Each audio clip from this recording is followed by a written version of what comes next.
Okay, this is part 2 of Nemeth webinar for teachers of the visually impaired. We left off with spatial arrangements in part 1, and we will continue on with fractions here in part 2. Fractions require fraction indicators in Nemeth. There's an opening simple fraction indicator and a closing simple fraction indicator. The fractional part of a mixed number also uses indicators slightly different. There's opening and closing indicators for that. Here are some examples on this slide. We have the fraction 1/2. Notice that the fraction line is horizontal. In that case, Nemeth says that the fraction line is indicated with the symbol dots 3, 4. So we have our opening fraction indicator, 1, which does not require a numeric indicator because of the Nemeth rules. There's no space in front of that 1, so we can just use 1 without the numeric indicator. Fraction line of 3, 4, 2, close the fraction. The second example shows a mixed number. So for this one, they're assuming that there's a space in front of that whole number 1. We need a numeric indicator. So numeric indicator 1 in the lower cell, mixed fraction indicator 1, fraction line 2, close the mixed fraction. The third example shows a mixed number as well, but in this case, the fraction line is diagonal. For that, we use the 2 cell fraction line indicator, and that's 4, 5, 6, 3, 4. So to begin, we have the numeric indicator 1 in the lower cell, mixed fraction indicator 1, diagonal fraction line 2, close the mixed fraction. Suppose fractions are in a spatial arrangement, which is vertical. We still need our fraction indicators. If you recall from part 1, the like goes under like in spatial arrangements for addition. Also, a plus sign, it needs to stick out from the widest part of the arrangement above the separation line. And then the separation line itself is a series of dots 2, 5, long enough to stick out 1 cell on either side. So we have fraction indicator 1/2, close the fraction indicator. In this case, it worked out because this is a very simple addition problem. But notice that the fraction indicators and the fraction line are directly below each other. So again, we have plus sticking out to the side, open fraction indicator 1, fraction line 2, close fraction indicator, then the separation line. This slide shows a more complicated problem. Again, this is subtraction, so the subtraction sign needs to be to the left of the widest part of the arrangement above the separation line. In this case, it's 7 3/12. And subtract 1/2, which is a simple fraction, in our separation line. So to begin, we have 7 that requires a numeric indicator because there's a space there in front of it. 7 in the lower cell, open mixed fraction, 3, fraction line 12, close mixed fraction. Then minus sticking out to the left because that is our we've had our widest part of the arrangement now. So 3, then there is no whole number in 1/2, so we don't have anything under that, nor do we have a mixed fraction, so we don't have mixed fraction indicators with anything below those. We do, however, have a fraction indicators, and those go directly below the mixed fraction indicators. Then 1, fraction line, both fraction lines are directly below each other, or on top of each other. And then 2, nothing, because above we had 12, in spatial arrangements with fractions, the numerator and the denominator hug the fraction line in the spatial arrangement. So we have 1 fraction line, 2. It's okay to have the space there because there's only 1 digit for 2 versus the 2 digits for 12 above. Then we don't have a mixed fraction indicator. We do have a simple fraction indicator, which goes directly above the fraction indicator above. Then a separation line long enough to stick out 1 cell to the left and 1 cell to the right. There is a way to show fractions spatially if you need to.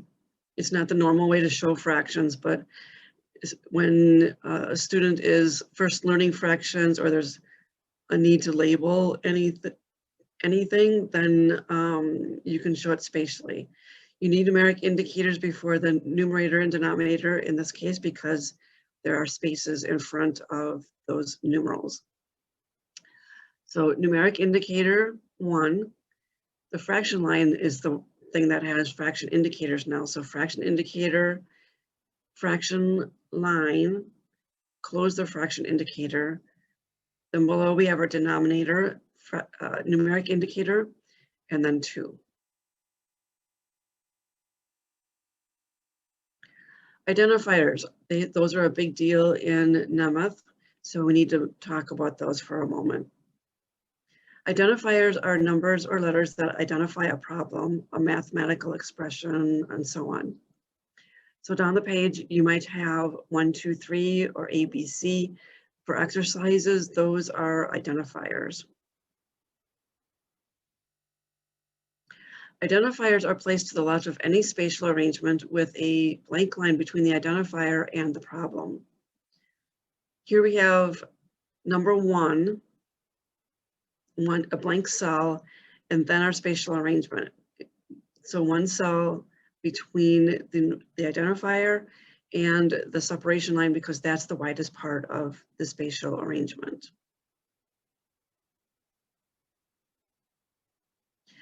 Identifiers for spatial arrangements are placed on the top line of addition, subtraction, or multiplication problems, not including carried or canceled numbers. At least 3 blank cells are between each problem. Here on the screen, I've shown 2 problems side by side. They're both spatial. So I have 1 blank cell between the identifier and its problem, 3 cells between each problem, including the identifier. So starting at the left, number 1, that's a punctuation indicator there. That's 4, 5, 6. We'll talk more about that later. And a period. Blank cell. And then our spatial arrangement. Notice that the identifier goes at the top of the problem, not at the top where the carried numbers are, 11 in this case, and not including the canceled carried number indicator. And 3 blank cells between the 2 problems. The identifier for the problem number 2, we want the 1 and 2 identifiers to be on the same line. So the 2 is on the same line as number 1. 1 blank cell between the whole spatial arrangement. There are carried numbers in this case, so the spatial arrangement itself is going to be placed so that the top line of the real problem is with the identifier of 2. The numbers resulting from the canceled numbers are above the identifier.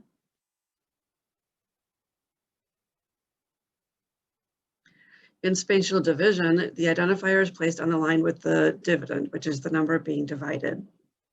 So again, the identifier is not going where the top numeral is, it's going at the top of the actual problem, which is 7 divided into 56. It's also a separation line between the problem and the partial products above. So that is not included with the identifier. Then we have 3 blank cells between the problem 1 and the next problem. carried number, separation lines notwithstanding. So those are ignored. The separation lines are ignored. The 3 cells then are between the top line of the spatial division problem, which is 56, and then 3 blank cells, the identifier for problem number 2, 1 blank cell between that and its problem, which is 7 divided into 56, which is not spatial because it does not have any partial products included. There are many situations of multiple spatial arrangements. I'm not going to attempt to show them all here, but you can look at those in Rule 25 if you need to, about when you have certain situations with different spatial arrangements. Let's move on to the punctuation indicator, which I mentioned briefly a couple slides ago. Use the punctuation indicator to distinguish between punctuation and numerals. The punctuation indicator is dots 4, 5, 6, and we'll need that when punctuation and numerals are next to each other, because in Nemeth, numerals are in the lower cell and they look like punctuation if we don't say which is which. Getting a little ahead of myself, but just to note for the future is that often the ending punctuation actually falls outside of code switch indicators. We'll talk about those in a moment. A punctuation indicator is not needed in those cases. So in this example on this slide, the period add 2 plus 2 is a period to the sentence add 2 plus 2. It is not part of the mathematical problem. There's no decimal point, 2 plus 2 decimal point or anything like that. It's a period, a grammatical period to the sentence. So in this case, it would be add what's called the Nemeth code opening indicator, the addition problem or mathematical expression, which is 2 plus 2, then close with the code switch indicator and then the periods. We do not need a punctuation indicator in that case because we're back to UEB. A couple of examples from the provisional lesson manual, which you can find on the National Federation for the Blind NFB website. Signs for plus, minus, equals are mathematically represented by plus, minus, and equals, all in quotation marks, or each in quotation marks, period to the sentence. The mathematical symbol for division, horizontal line with a dot above and below, means divided by. Oh my goodness, let's look at that. So we have signs for plus in quotation marks, a literary comma, dot 2, more quotation marks for minus, literary comma, and equals quotation marks. And then we will have the Nemeth code switch indicator. Now those quotation marks are just like a Nemeth 0. So since we've just said that we're a Nemeth code, we have a quotation mark plus, and then we need to have a punctuation indicator 4, 5, 6 before the closing quotation mark. Otherwise, that looks like plus 0. And since we are in Nemeth, we will use the Nemeth comma, which is dot 6. Moving to the next segment of the sentence, quotation mark, minus. Again, we need a punctuation indicator. So that's read as a quotation mark, not as minus 0. Nemeth comma, another quotation mark, Nemeth equals sign. Need the punctuation indicator for the closing quotation mark, just like before. And then the literary period. We are still in Nemeth code. So we use the Nemeth sign for division. We're finally done after that with Nemeth code. So we have the Nemeth code closing indicator, 4, 5, 6, 1, 5, 6. We're back to UEB. Means divided by, and here we don't need a punctuation indicator because in UEB, dots 256 can only be a period. It's not going to be read as the digit 4 in Nemeth. Another complex example, also taken from the provision lesson manual. Add 48 plus 13 in your head. Think 40 plus 10 equals 50, ellipses. 8 plus 3 equals ellipses. 50 plus 11 equals 61, period. All those expressions enclosed in quotation marks. So to begin, add, that's in UEB, but then we're going to switch to Nemeth for 48 plus 13. So we switch to Nemeth, 48 plus 13, close Nemeth, we're back to UEB.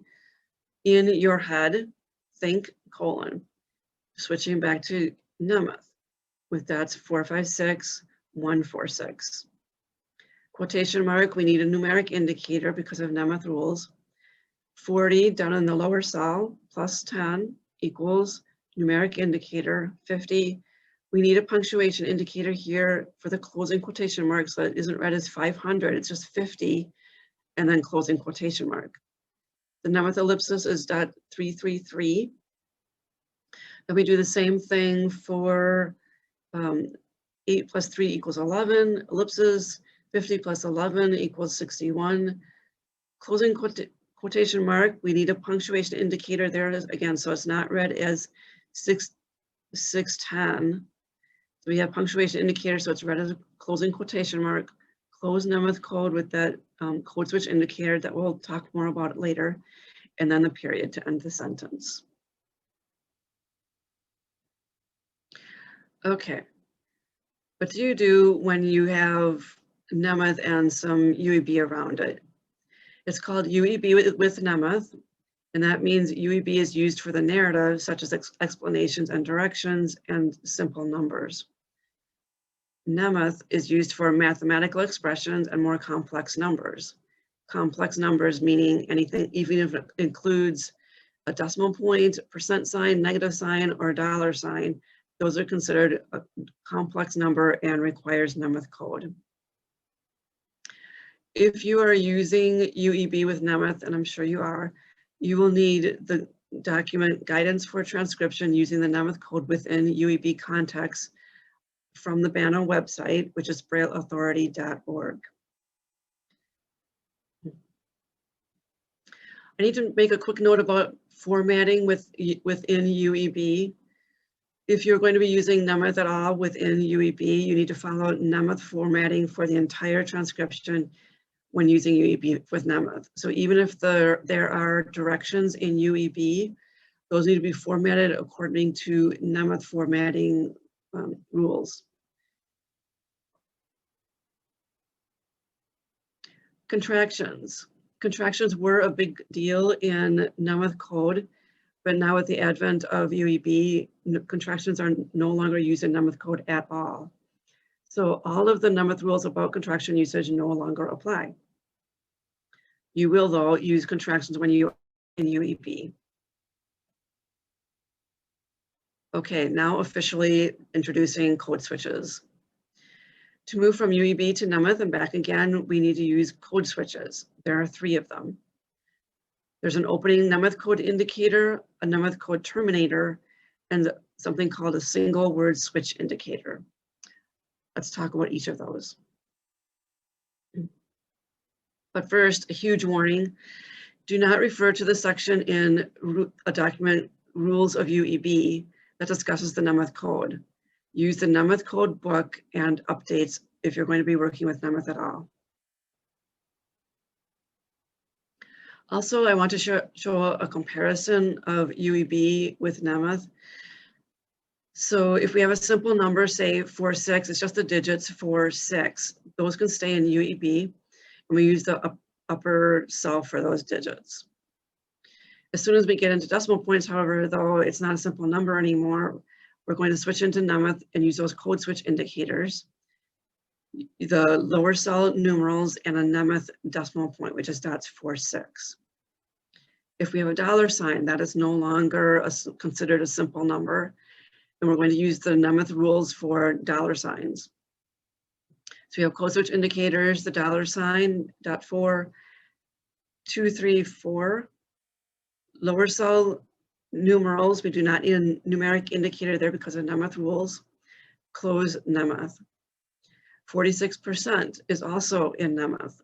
We have to open up Nemeth code, put it in Nemeth with lower digits in the lower cell, use the Nemeth percent sign, not the UEB one, and close Nemeth. What do you do when you come to story problems then? Well, it depends on the story problem. If you have simple numbers, then you can stay in UEB. You do not need to use those code switch indicators. So if you have a story problem with Tom had 4 apples, that's just a simple digit 4. Then he ate 1, still a simple digit with a period. We do not need a punctuation indicator in that case because we're in UEB, which uses numerals in the upper cell, which cannot be confused with punctuation. So just 1 period, that's fine. How many apples did he have left? Question mark. It's just a simple UEB problem. However, as soon as we add dollar signs and decimal points, we need to go into Nemeth. We're not going to use Nemeth for the entire problem because then we would have to spell it out. Remember, no contractions in Nemeth code. So we start off in UEB, capital, Tom, had, then we need to switch into Nemeth using .456, 146. Nemeth dollar sign, Nemeth rules for the dollar sign, numeral in the lower cell. Close Nemeth, period. We're now in UEB because we closed Nemeth. Then he spent, back to Nemeth, $1, 0 cents. Then close the Nemeth, back to UEB, period to end that sentence. We do not need a punctuation indicator because we're in UEB now, not Nemeth. How many dollars did he have left? That is all on UEB. So story problems, it depends on what the problem is about, what the numbers are representing. Is it just a simple number or is it dollar, percent, time, that sort of thing? We need to switch back into Nemeth. Well, time actually, I'm not sure. So be careful about what you're using in Nemeth and then just follow the rules for that code. Also brand new is a single word switch indicator. In that guidance document that I hope you download, there is a rule about the single word switch indicator that when a single word is standing alone, meaning it's all by itself, occurs between 2 math expressions. A single word switch indicator is used instead of stopping Nemeth code UEB for that 1 word and then going back into Nemeth code again. We can just use the single word switch indicator. That single word may be hyphenated. It may or may not contain contractions. So the single word switch indicator is not saying, okay, this is a contraction coming up. It means we're switching into Nemeth temporarily just for this 1 word, and then we're back into Nemeth. The single word switch indicator is made up of 2 cells, dots 3 and then, no, dot 6 and then dot 3.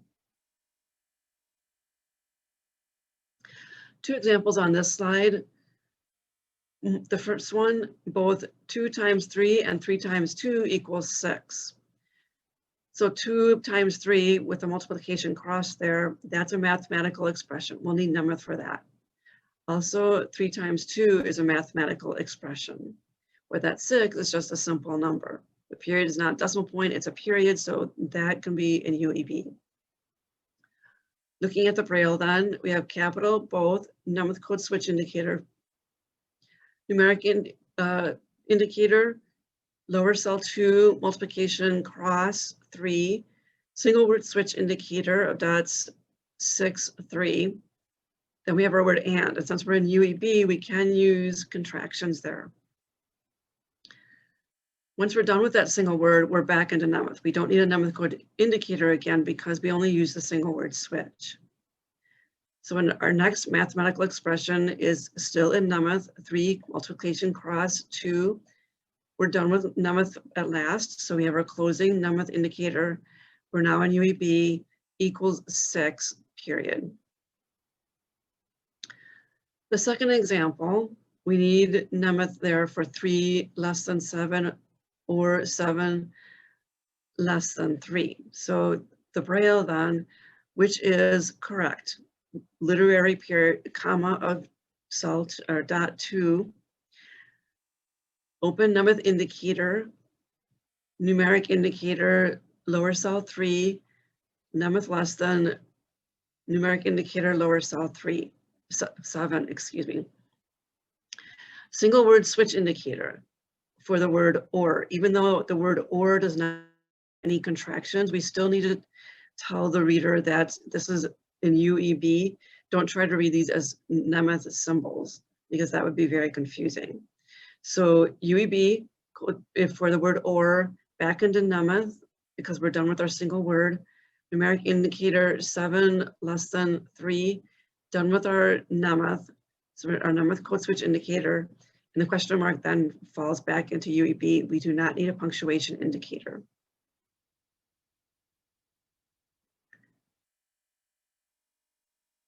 To be clear, and or with a slash between is 2 words, it's not 1. So we need to treat it as 2 words. We can't use a single word switch indicator for each of those words and or because those are 2 words. So our example is freezing temperature is 0 degrees Celsius and or 32 degrees Fahrenheit, period. The Braille, freezing temperature is, and then it's preferred to keep the Nemeth code switch indicators on the same line as the mathematical expression. So I brought the whole thing down to line 2. Nemeth code indicator, numeric indicator, 0, then 3 cells for degrees. Actually, it's superscript and then hollow circle. That's what that is. We need the English letter indicator for capital C because there's a space on either side. We do not want that misread as something else. Close Nemeth code for and slash or. But again, those are 2 words. Then we go back into Nemeth for 32 degrees Fahrenheit, close Nemeth, period.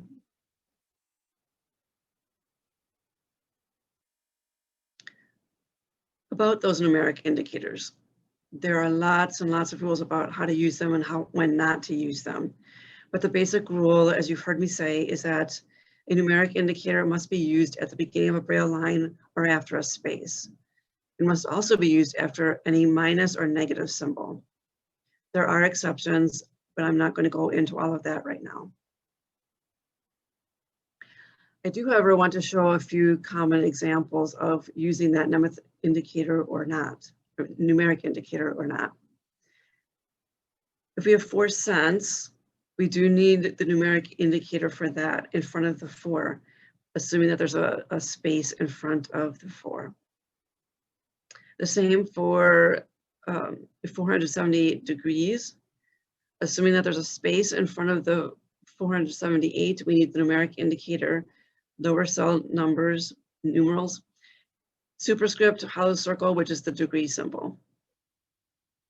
However, for a $sign, the Nemeth rules say we do not need a numeric indicator there. So it's just plain $sign, 2 decimal point 16 cents. I also want to talk about superscripts and subscripts for just a moment. There are 3 symbol superscripts and subscripts. The first is a baseline indicator, because if we go up, we have to come back down, and if we go down, we have to come back up. So we need a baseline indicator for that. The superscript indicator is that's 4, 5. The subscript indicator is 5, 6. 4 examples on this slide. The top one is X sub A. So we have X subscript indicator, that's 5, 6, and then A. 10 to the 12th power is numeric indicator because assuming there's a space in front of that 10. Numeric indicator 10, superscript, no numeric indicator needed for the 12th power. If, however, that 10 to the 12th power is in parentheses, we need to do something about those parentheses. So parenthesis, no numeric indicator for the 10 because of Nemeth rules. Superscript indicator for 5, 12. We need to come back down to base with .5 for that closing parenthesis. Otherwise, that right parenthesis stays up there really small with the 12 that's raised, and we don't want to do that. So we need to come back down to baseline parenthesis. Suppose we have 10 to the 12th power plus 2. And that 2 is a main number. It's on the baseline.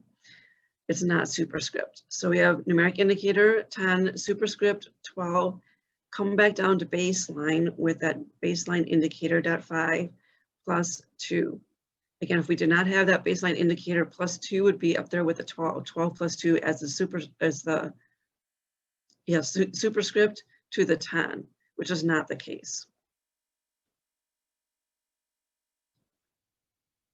There is an exception for subscripts, where if a number is subscripted to a letter, the subscript indicator is not needed, it's omitted. So we have X subscript 2, so that's a number superscripted to a letter. We do not need the subscript indicator for that. Okay, switching gears now to type forms. In Nemeth, there are 5: boldface, italic, regular, sans serif, and script. We use these indicators only when there's a mathematical significance to the type form.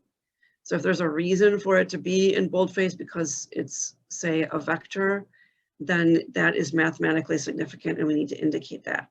Otherwise, boldface is just to catch our eyes, and that does not catch the fingers the same way as it does for our eyes. An example of not using type form indicators would be variables italicized throughout a book or a workbook. If that is the case, do not italicize them in Braille. You do not italicize every single variable.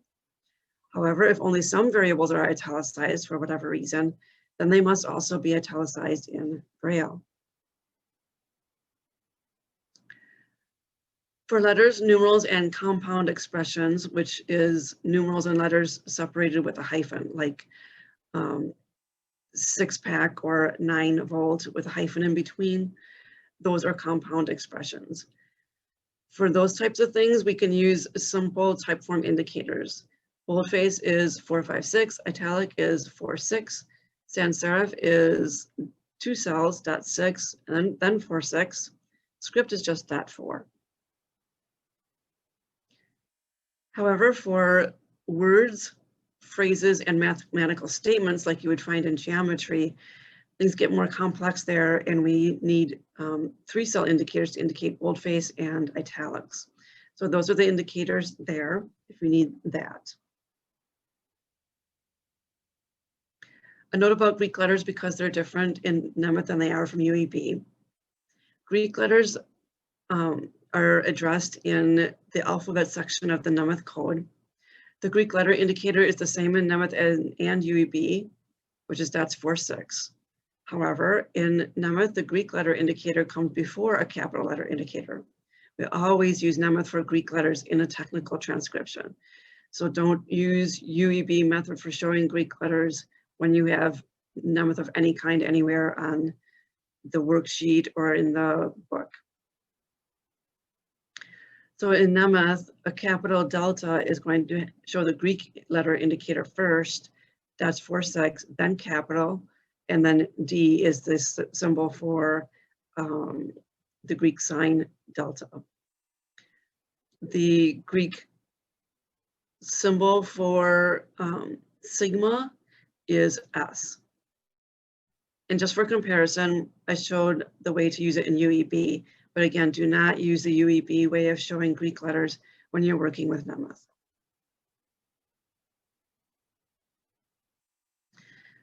For directions, I believe I mentioned this before, but I'll say it again because it's important.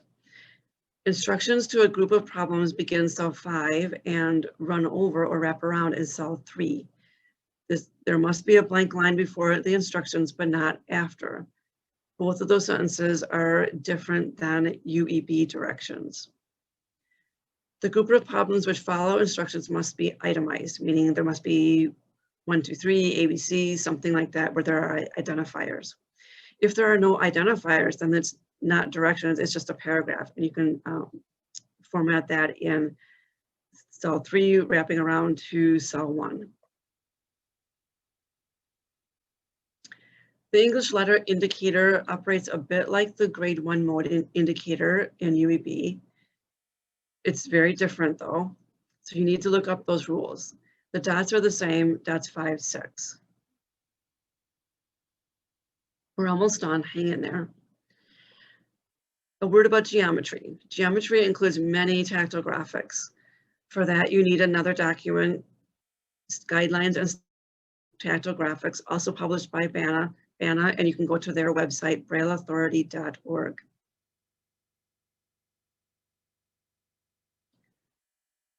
Again, there are a lot of type forms in geometry that are necessary to indicate in Braille. So for that, you would want to go to the Nemeth Code Rule 5, especially section 33. Formal proofs, such as statements and reasons, are discussed in section 194. There is guidance for using the code switch indicators for formal proofs coming along, but it's not ready yet. You can, however, use the guidance document for emphasis within a labeled statement, which you will find in geometry. Statistics, Nemeth Code switch indicators before and after. These letters here are mathematically significant. So we have capital P, Nemeth parenthesis, capital A. And here is not the literary word A and E. It must be spelled out because it's part of the mathematical problem. A and B means something in math. So we cannot use the single word switch indicator here. We must spell out the word and stay in Nemeth. Capital B, closing Nemeth parenthesis, equals capital P, opening parenthesis, capital A, closing parenthesis. Multiplication cross, capital P, opening parenthesis, capital B, vertical line, capital A, closing parenthesis. We're finally done with Nemeth. We can close it out. The last slide on this topic is calculus. This looks really crazy, but believe it or not, we've talked about most of this already. So let's go through it. We have our Nemeth code switch indicators, opening and closing. This couldn't fit on one Braille line, so I had to divide it. And Nemeth rules say divide at a main sign of comparison. In this case, it's the equal sign right before that big jagged sigma sign. So to open, we have opening Nemeth parenthesis, X plus A, closing parenthesis, superscript N. Nemeth rules say that a sign of comparison stops a subscript or superscript, so we do not need to come back down to base. We've already done that by coming to an equal sign. I had to bring that down to this next line. And then we have the 5-step rule for modification regarding that big Greek sigma there. So modified indicator coming up, dot 5, Greek letter indicator 4, 6, capital indicator sigma, which is represented by the Braille sign S. And then directly below that, that's that cell that says it's made up with dots 1, 4, 6. That means directly below.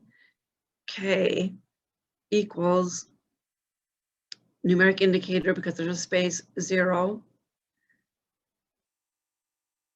Then we have directly above N, terminate the modification. So that was a long modification. We went to the sigma and then we went down below, and then Nemeth will say go up above the sigma. So that was why we did K equals 0 first, then directly above N. Done with the sigma part. Then we have, I think it's called a binomial coefficient with the n and k in parentheses. So we have opening parentheses, n directly below the n, k, close parentheses. X, superscript k. Now we do need to come back down to base for that a. So base indicator .5, a, superscript indicator, n minus k. Finally done with Nemeth, close it out. Regarding curricula about Nemeth and teaching it to students, I can't really recommend that because it's very individual and very dependent on circumstances.